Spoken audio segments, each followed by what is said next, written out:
Hi students, Unit 4. Today topic is analog to digital converter and pulse width modulator. Analog to digital converter. An ADC converts an analog signal to digital signal.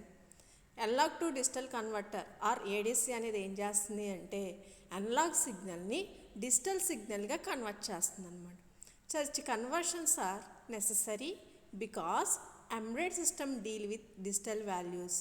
కంపల్సరీగా ఏంటి అంటే ADC అనేది ఉండాలి. ఎందువల్ల అంటే embedded system అనేది దేని deal చేస్తుంది, డిజిటల్ వాల్యూస్ని డీల్ చేస్తుంది. కాబట్టి ఎనలాగ్ నుంచి డిజిటల్ కన్వర్షన్స్ అనేది కంపల్సరీ అనమాట. Analog refers to a continuously valued signal. Analog values అనేవి ఎలా ఉంటాయమ్మా, కంటిన్యూగా ఉంటుంది. అదే డిజిటల్ వచ్చేసేపాటికి digital refers to discrete valued signals అనమాట. అనలాగ్ అనేది కంటిన్యూస్గా ఉంటాయి, డిజిటల్ వచ్చేసేపటికి డిస్క్రిట్లీ వాల్యూడ్ సిగ్నల్స్ అనమాట. Consider an analog input signal whose valued could range from 0 to 7.5 volts. ఇక్కడ మనం ఏం చేస్తున్నాము అంటే ఒక అనలాగ్ ఇన్పుట్ సిగ్నల్ తీసుకున్నాం, దాని యొక్క రేంజ్ అనేది ఎక్కడి నుంచి ఎక్కడి వరకు ఉంది అంటే 0 నుంచి 7.5 volts వరకు ఉంది. We want to represent each possible voltage in this range using 4-bit binary. ఈ 0 నుంచి 7.5 voltsని ఏం చేస్తున్నాము అంటే పాసిబుల్ అయ్యే 4-bit బైనరీలో రిప్రజెంట్ చేస్తున్నాం అనమాట. ఇక్కడ ఏం చేస్తున్నాము అంటే 0 voltsని ఎలా ఎన్కోడ్ చేసాము అంటే 0000గా ఎన్కోడ్ చేసాం. అలాగే 7.5 voltsని ఎలా ఎన్కోడ్ చేసాము అంటే బైనరీలో 1111గా ఎన్కోడ్ చేసాం అనమాట. చూడండి, 0 voltsని 00తో రిప్రజెంట్ చేస్తున్నాము. 7.5 voltsని ఎలా రిప్రజెంట్ చేస్తున్నాము అంటే 1111గా రిప్రజెంట్ చేస్తున్నాం. 4-bit బైనరీస్ కనుక యూజ్ చేస్తున్నాం కాబట్టి టైం ఏంటి అంటే T1, T2, T3, T4గా తీసుకుంటున్నాం అనమాట. We can compute the digital values from the analog signal values and vice versa. మనం ఏం చేస్తున్నాం అంటే డిజిటల్ వాల్యూస్ నుంచి అనలాగ్ వాల్యూస్, అలాగే అనలాగ్ వాల్యూస్ నుంచి డిజిటల్ వాల్యూస్ తీసుకొస్తాం అనమాట.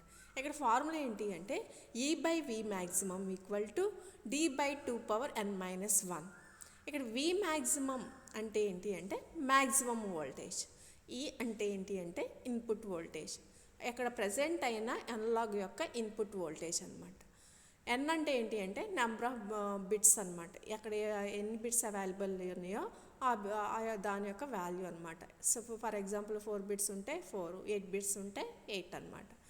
నెక్స్ట్ D అంటే ఏంటి అంటే ప్రజెంట్ డిజిటల్ ఎన్కోడింగ్, మనం ఏదైతే ఎన్కోడ్ చేస్తున్నామో దాని యొక్క ప్రజెంట్ డిజిటల్ ఎన్కోడింగ్ వాల్యూ అనమాట. నెక్స్ట్ ఇక్కడ ఏం చేస్తున్నాం అంటే for example V maximum value 7.5 volts తీసుకున్నాం, ఇన్పుట్ వాల్యూ ఈ వాల్యూ 3 volts తీసుకున్నాం. ఎన్ని బిట్స్ తీసుకుంటున్నాము అంటే 4 bits తీసుకుంటున్నాం. 3/7.5 ఫార్ములా ఏంటి, ఈ అంటే ఎంత తీసుకున్నాం 3, V మ్యాక్సిమం అంటే 7.5 volts తీసుకున్నాం. ఇక్కడ D వాల్యూ ఫైండ్ అవుట్ చేయాలి, 2n-1. N అంటే ఎంత తీసుకున్నాము అంటే 4. కాబట్టి ఇక్కడ ఏమొస్తుంది అంటే D వాల్యూ ఎంత వచ్చింది అంటే 6R0110. ఇక్కడ D వాల్యూ ఎంత వచ్చింది 6 వచ్చింది అనమాట. The resolution of DAC or ADC has, దాని యొక్క రెజల్యూషన్ ఏంటి అంటే DAC ఆర్ ADCకి V maximum by 2n-1, representing the number of volts between the successive digital encoding. One approach is sequential search or counting up in analog digital terminology. In this approach, we start with the encoding of 0, then 1, then 2 and so on until we find a approach. A faster solution is a successive approximation in analog digital terminology. One approach ఏంటి అంటే analogue నుంచి digital convert చేయడానికి one approach ఏంటి అంటే sequential search are counting up అనమాట. ఈ approach దేంతో start అవుతుంది అంటే 0, తర్వాత 1, తర్వాత 2 అలా స్వాన్ అనమాట.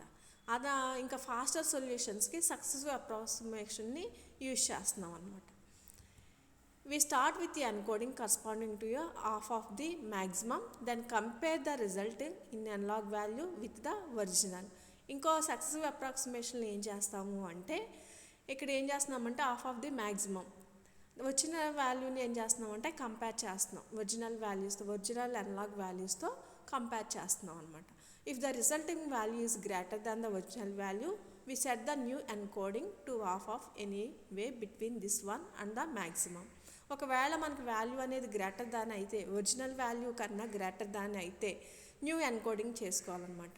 We continue this process dividing the possible encoding range. It is half of at each step until the compared voltage are equal.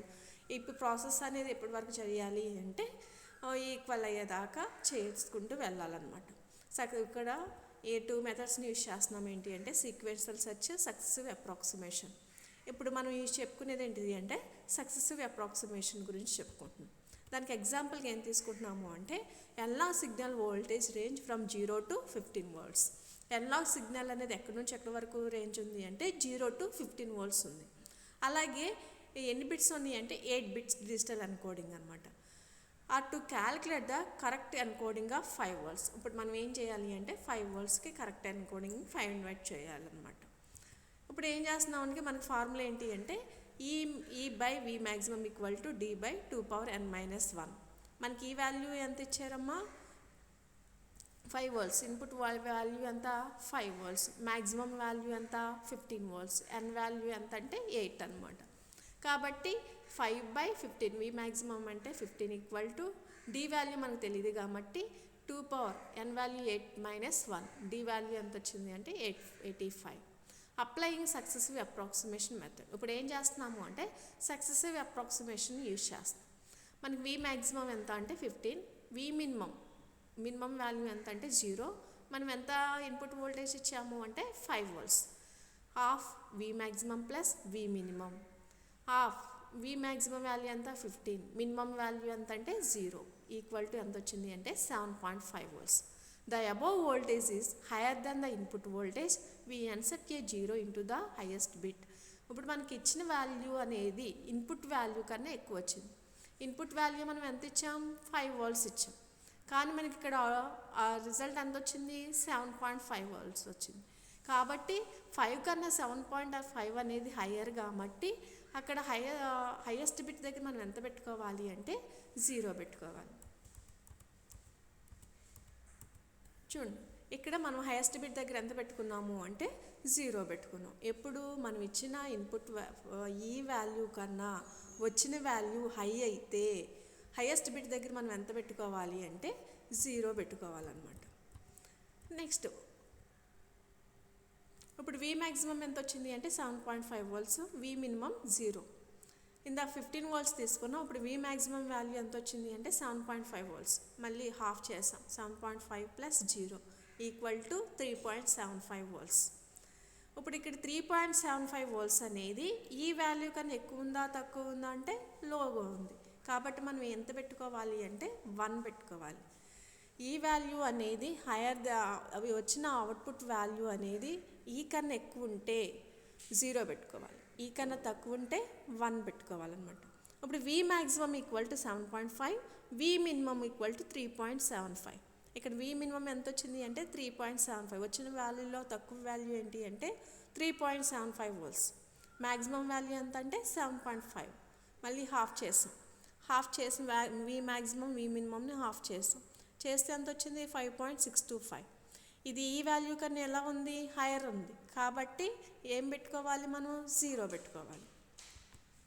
Next V maximum is equal to 5.625, V minimum equal to 3.75. ఇప్పుడు maximum వాల్యూని ఏం తీసుకుంటున్నాం 5.625 తీసుకుంటున్నాం. Minimum value ఎంత వచ్చింది అంటే 3.75నే ఉంచుకున్నాం. ఇప్పుడు దీన్ని హాఫ్ చేస్తే ఎంత వచ్చింది 4.69. The above voltage lower than the input voltage, we insert a 1. ఇప్పుడు ఈ వాల్యూ కన్నా 4.69 అనేది హైగా ఉందా లోగా ఉంది అంటే లోగా ఉంది. ఈ వాల్యూ ఎంత 5 volts, కానీ ఇక్కడ వచ్చిన వాల్యూ ఎంత అంటే 4.69. కాబట్టి లోగా ఉంది కాబట్టి మనం ఎంత ఇన్సర్ట్ చేసుకోవాలి అంటే 1ని ఇన్సర్ట్ చేసుకోవాలన్నమాట. అప్పుడు V maximum is equal to 5.625, V minimum మనకి మినిమం వాల్యూ ఎంత వచ్చింది అంటే 4.69 వచ్చింది. కాబట్టి దీన్ని హాఫ్ చేస్తే ఎంత వచ్చింది 5.16. 5.16 అనేది ఈ వాల్యూ కన్నా హైయర్ దాన్ ఉంది కాబట్టి మనం ఎంత ఇన్సర్ట్ చేసుకోవాలి అంటే 0. చూడండి ఇప్పుడు వి మ్యాక్సిమం 5.16, వి మినిమం 4.69. మళ్ళీ దీన్ని హాఫ్ చేస్తే మనకి ఎంత వచ్చింది అంటే 4.93 volts వచ్చింది. 4.93 అనేది ఈ వాల్యూ కన్నా లోయర్ కాబట్టి మళ్ళీ ఎంత వన్స్ ఇన్సర్ట్ చేసుకోవాలి, 1ని ఇన్సర్ట్ చేసుకోవాలి. అలాగే వి మ్యాక్సిమం 5.16, వి మినిమం ఎంత వచ్చింది 4.93 వోల్ట్స్ వచ్చింది. మళ్ళీ ఇది హాఫ్ చేస్తే 5.05. The above voltage hire than the input voltage V insert 0. ఈ వాల్యూ కన్నా హై వాల్యూ ఉంది కాబట్టి మళ్ళీ మనం ఏం ఇన్సర్ట్ చేస్తున్నాము అంటే 0ని ఇన్సర్ట్ చేస్తాం. ఇప్పుడు వి మ్యాక్సిమం 5.05, వి మినిమం 4.93 కాబట్టి ఎంత వచ్చింది ఇక్కడ 4.99. The above voltage lower than input voltage V insert in to the next step. ఇప్పుడు మళ్ళీ లోయర్ కన్నా వచ్చింది కాబట్టి ఏంటి అంటే 1 పెట్టుకుందాం. చూడమ్మా, మన ఇచ్చిన వాల్యూ అనేది మనం చేసినప్పుడు వచ్చిన వాల్యూ, ఆఫ్ చేసినప్పుడు వచ్చిన వాల్యూ అనేది ఈ వాల్యూ కన్నా హయ్యర్గా ఉంటే 0 ఇన్సర్ట్ చేసుకోవాలి. వచ్చిన వాల్యూ ఈ వాల్యూ కన్నా తక్కువ ఉంటే దాన్ని ఏం చేసుకోవాలి అంటే 1 ఇన్సర్ట్ చేసుకోవాలి. థర్డ్ స్టెప్లో హై వచ్చింది కాబట్టి 0ని ఇన్సర్ట్ చేసుకున్నాం. ఫోర్త్ స్టెప్లో లో వచ్చింది కాబట్టి 1ని ఇన్సర్ట్ చేసుకున్నాం. మళ్ళీ ఫిఫ్త్ స్టెప్లోకి వచ్చేసేపాటికి ఈ వాల్యూ కన్నా హై వచ్చింది కాబట్టి 0ని ఇన్సర్ట్ చేసాం. అలా ఇన్సర్ట్ చేసుకుంటూ రావాలన్నమాట. ఎప్పటి వరకు అంటే అలా ఈక్వల్ అయ్యే వరకు అలా చేసుకుంటూ రావాలి. దీన్ని సక్సెసివ్ అప్రాక్సిమేషన్ మెథడ్ అంటారు. Pulse with modulator. A pulse width modulator generates an output signal that repeatedly switches between high and low values. Pulse width modulator అనేది జనరేట్ చేస్తుంది దేన్ని, an output signal that repeatedly switches between high and low values అన్నమాట. We control the duration of high value and low value by indicating the desired period and desired duty cycle. Duration of high value and low వాల్యూని control చేయాలి అంటే by indicating the desired period and desired duty cycle అనమాట. PWM functionality could be implemented on a dedicated general purpose processor. పీడబ్ల్యూఎం ఫంక్షనాలిటీని implement చేయాలి, ఎక్కడ implement చేస్తాము అంటే జనరల్ పర్పస్ ప్రాసెసర్ మీద ఇంప్లిమెంట్ చేస్తాం అనమాట. A common use of PWM is to generate a clock signal to another device. PWM అనేది ఏం చేస్తుంది అంటే క్లాక్ సిగ్నల్ని జనరేట్ చేస్తుంది. అలాగే ఇంకేంటి అంటే యావరేజ్ కరెంట్ ఆర్ వోల్టేజ్ ఏం చేస్తుంది అంటే కంట్రోల్ చేస్తుంది అనమాట. పీడబ్ల్యూఎం అనేది ఏం చేస్తుంది అంటే యావరేజ్ కరెంట్ ఆర్ వోల్టేజ్ని కంట్రోల్ చేస్తుంది, అలాగే క్లాక్ సిగ్నల్స్ని జనరేట్ చేస్తుంది. For example DC electric motor rotates when input voltage is high. ఇక్కడ ఫర్ ఎగ్జాంపుల్కి ఏం తీసుకుంటున్నాము అంటే డీసీ ఎలక్ట్రిక్ మోటార్ని తీసుకుంటున్నాం. అది ఎప్పుడు రొటేట్ అవుతుంది అంటే ఇన్పుట్ వోల్టేజ్ అనేది హైగా ఉన్నప్పుడు. With the rotation speed proportional to the input voltage. దాని యొక్క మోటార్ యొక్క స్పీడ్ అనేది దేనికి ప్రపోర్షనల్లో ఉంటుంది, ఇన్పుట్ వోల్టేజ్కి ప్రపోర్షనల్లో ఉంటుంది అనమాట. Suppose the revolution per minute equals to 10 times the input voltage. ఇక్కడ సపోజ్ ఏం తీసుకుంటున్నాము అంటే పర్ మినిట్కి అయ్యే రెవల్యూషన్స్ అనేవి దేనికి ఈక్వల్ అంటే 10 times ద ఇన్పుట్ వోల్టేజ్ అనమాట. టు అచీవ్ డిజైర్డ్ ఆర్పిఎం చేయాలి అంటే 125 we need input voltage 1.25 volts. RPM అనేది ఎంత ఉండాలి అంటే 125కి ఇన్పుట్ వోల్టేజ్ ఎంత ఉండాలి 1.25 volts. అలాగే 250 ఆర్పిఎం చేయాలి అంటే ఎంత ఇన్పుట్ వోల్టేజ్ ఉండాలి అంటే 2.5 volts అనమాట. One approach to control the average input voltage to DC motor use DC to DC converter circuit. మనం DC మోటార్ యొక్క ఇన్పుట్ వోల్టేజ్ యావరేజ్ ఇన్పుట్ వోల్టేజ్ని కంట్రోల్ చేయాలి అంటే DC to DC కన్వర్టర్ సర్క్యూట్ని use చేసుకోవచ్చు, డిజిటల్ టు అనలాగ్ కన్వర్టర్ని యూజ్ చేయొచ్చు అనమాట. Third approach ఏంటి అంటే పీడబ్ల్యూఎం. ఇక్కడ పీడబ్ల్యూఎం యూజ్ చేస్తున్నాం కదా, దీని యొక్క వోల్టేజ్ని హైని ఎలా తీసుకున్నాము అంటే 5 voltsని హైగా తీసుకుంటున్నాం, 0 voltsని ఎలా తీసుకుంటున్నాము అంటే లోగా తీసుకుంటున్నాం అనమాట. We can obtain an average output 1.25 volts by setting the duty cycle 25%. Average అవుట్పుట్ని మనం 1.25 volts చేయాలి అంటే డ్యూటీ సైకిల్ ఎంత సెట్ చేయాలి 25% అనమాట. అలాగే 2.55 volts అవుట్పుట్ కనుక తీసుకుంటే డ్యూటీ సైకిల్ ఎంత అంటే 50% అనమాట. చూడండి ఇక్కడ ఏంటి అంటే 0 voltsని లోగా తీసుకుంటున్నాం, 5 voltsని హైగా తీసుకుంటున్నాం. 25% డ్యూటీ సైకిల్ అనమాట. ఇది 50%, 75%, 100%. అసలు డ్యూటీ సైకిల్ అంటే ఏంటి, ఆన్ బై టోటల్. ఇక్కడ చూడండి ఇది ఏంటిది అంటే ఆన్ టైం కదా, ఈ on time by on plus ఆఫ్ని ఏమంటున్నాము అంటే డ్యూటీ సైకిల్ అంటున్నాం. ఈ ఆన్ అలాగే బై ఆన్ ప్లస్ ఆఫ్ దాన్ని ఏమంటున్నాము డ్యూటీ సైకిల్ అంటున్నాం. ఇక్కడ 25% డ్యూటీ సైకిల్, ఇక్కడ 50% డ్యూటీ సైకిల్, ఇది 75%. 100% వచ్చేపాటికి మొత్తం హైగా ఉంటుందన్నమాట. చూడండి ఇక్కడ 25% డ్యూటీ సైకిల్ కనుక రావాలి అంటే ఉంది అంటే అక్కడ అవుట్పుట్ వోల్టేజ్ ఎంత అంటే 1.25 volts. అదే 50% డ్యూటీ సైకిల్కి అయితే ఎంత వోల్టేజ్ అవుట్పుట్ వోల్టేజ్ అంటే యావరేజ్ అవుట్పుట్ వోల్టేజ్ 2.5 volts అనమాట. Next another use of PWM to encode control commands in a single signal for use by another device. ఇక్కడ ఏంటి అంటే కంట్రోల్ కమాండ్స్ అనమాట.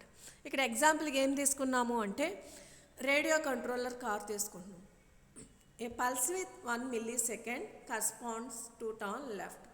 పల్స్ విత్ 1 millisecond అయితే టర్న్ లెఫ్ట్ అవుతుంది. Pulse with 4 milliseconds అయితే turn right. Pulse with 8 milliseconds అయితే to forward అనమాట. The receiver can use a timer to measure the pulse. Receiver అనేది ఏం చేస్తుంది అంటే పల్స్ని మెజర్ చేయడానికి టైమర్ని యూజ్ చేస్తుంది అనమాట. Next the speed of the DC motor is proportional to the voltage to the motor. ఆ డీసీ మోటార్ యొక్క స్పీడ్ అనేది దేనికి ప్రపోర్షనల్లో ఉంటుంది? ఆ మోటార్ యొక్క వోల్టేజ్కి ప్రపోర్షనల్లో ఉంటుంది. ఇక్కడ మనం ఏం చేస్తున్నాము అంటే PWM ఇంటర్నల్ సర్క్యూట్ చూస్తున్నాం. As a part of system that includes 2 8-bit registers called clock_dive, cycle, high, 8-bit counter and 8-bit comparator అనమాట. ఇక్కడ ఏం యూజ్ చేస్తున్నాము అంటే 2 రిజిస్టర్స్ తీసుకున్నాం. clock_dive, cycle_high అనమాట. 2 8-bit రిజిస్టర్స్ని తీసుకుంటున్నాం, కౌంటర్ని తీసుకుంటున్నాం, అలాగే 8-bit కంపరేటర్స్ని తీసుకుంటున్నాం అనమాట. The value of clock_dive is loaded into the register. First clock_diveలో ఉన్న వాల్యూని దేంట్లోకి లోడ్ చేసాం? రిజిస్టర్స్లోకి లోడ్ చేసాం. clock_dive register work as a clock divider. ఈ రిజిస్టర్ అనేది ఎలా వర్క్ చేస్తుంది అంటే క్లాక్ డివైడర్గా వర్క్ చేస్తుంది. After amount of time as elapse a pulse is send to the counter register. కొంత టైం అయిన తర్వాత ఏమవుతుంది అంటే ఇక్కడ ఉన్న వాల్యూ అనేది దేనికి వెళ్తుంది? కౌంటర్కి వెళ్తుంది. కౌంటర్ అనేది ఏం చేస్తుంది అంటే ఇంక్రిమెంట్ అవుతుంది. 8-bit కంపరేటర్ అనేది ఏం చేస్తుంది అంటే కౌంటర్ వాల్యూను cycle_high వాల్యూని కంపేర్ చేస్తుంది అనమాట. కంపేర్ చేసినప్పుడు కౌంటర్ వాల్యూ cycle_high వాల్యూ కన్నా తక్కువ ఉంటే ఏమవుతుందంటే 1 ఈజ్ అవుట్పుట్టెడ్ అనమాట. 1 అనేది అవుట్పుట్ వస్తుంది. When the value is greater than or equal 0 is outputted. Value అనేది కౌంటర్ వాల్యూ కన్నా cycle_high వాల్యూ కన్నా గ్రేటర్ దాన్ ఉన్న ఆర్ ఈక్వల్ ఉన్న ఏమవుతుంది అంటే 0 అనేది అవుట్పుట్ అవుతుంది అనమాట. నెక్స్ట్ ఏమవుతుంది అంటే ఎప్పుడైతే కౌంట్ అనేది 0ను 254కి ఈక్వల్ అయ్యిందో అప్పుడు ఏమవుతుంది అంటే రీసెట్ అయిపోతుంది. అంటే రీసెట్ అయిపోయి మళ్ళీ ఏమవుతుంది అంటే రిపీటెడ్ అవుతుంది. When the counter reaches 254 then counter is reset to 0 and the process is repeated. ఎప్పుడైతే కౌంటర్ అనేది 254కి రీచ్ అయిపోయిందో అప్పుడు మళ్ళీ ప్రాసెస్ అనేది ఏమవుతుంది అంటే రిపీటెడ్గా అవుతుంది అనమాట. clock_dive determines the PWM period. దేన్ని డిటర్మైన్ చేస్తుంది? PWM పీరియడ్ని డిటర్మైన్ చేస్తుంది. అంటే ఏంటి? Specifying the number of cycles in the period. ఆ పీరియడ్లో ఎన్ని నెంబర్ ఆఫ్ సైకిల్స్ ఉన్నాయి. cycle_high determines the duty cycle. దేన్ని డిటర్మైన్ చేస్తుంది అంటే duty cycle, indicating how many of period cycles output to 1 అనమాట. ఒకవేళ మోటార్ అనేది 4600 RPMతో కనుక రొటేట్ అవుతుంది అంటే డ్యూటీ సైకిల్ ఎంత ఉండాలి అంటే 50% ఉండాలి. Next we multiply 254 by 0.50 equal to 127 అనమాట. ఒకవేళ అప్పుడు ఏమవుతుంది అంటే ఆ మోటార్ అనేది 4600తో రొటేట్ అవుతుంది అనమాట. ది 127కి ఈక్వల్ ఏంటి అంటే 7 FH. ఇది ఎక్కడ ఉంటుంది అంటే cycle_high రిజిస్టర్లో ఉంటుంది. అప్పుడు మోటార్ అనేది ఎంతతో రొటేట్ అవుతుంది అంటే 4600 RPMతో రొటేట్ అవుతుంది అనమాట. అలాగే 6900కి అప్పుడు డ్యూటీ సైకిల్ ఎంత ఉండాలి అంటే 75% అనేది ఉండాలన్నమాట. 9200కి అయితే డ్యూటీ సైకిల్ ఎంత ఉండాలి అంటే 100% అనేది ఉండాలన్నమాట. This is the pulse width modulator. Thank you.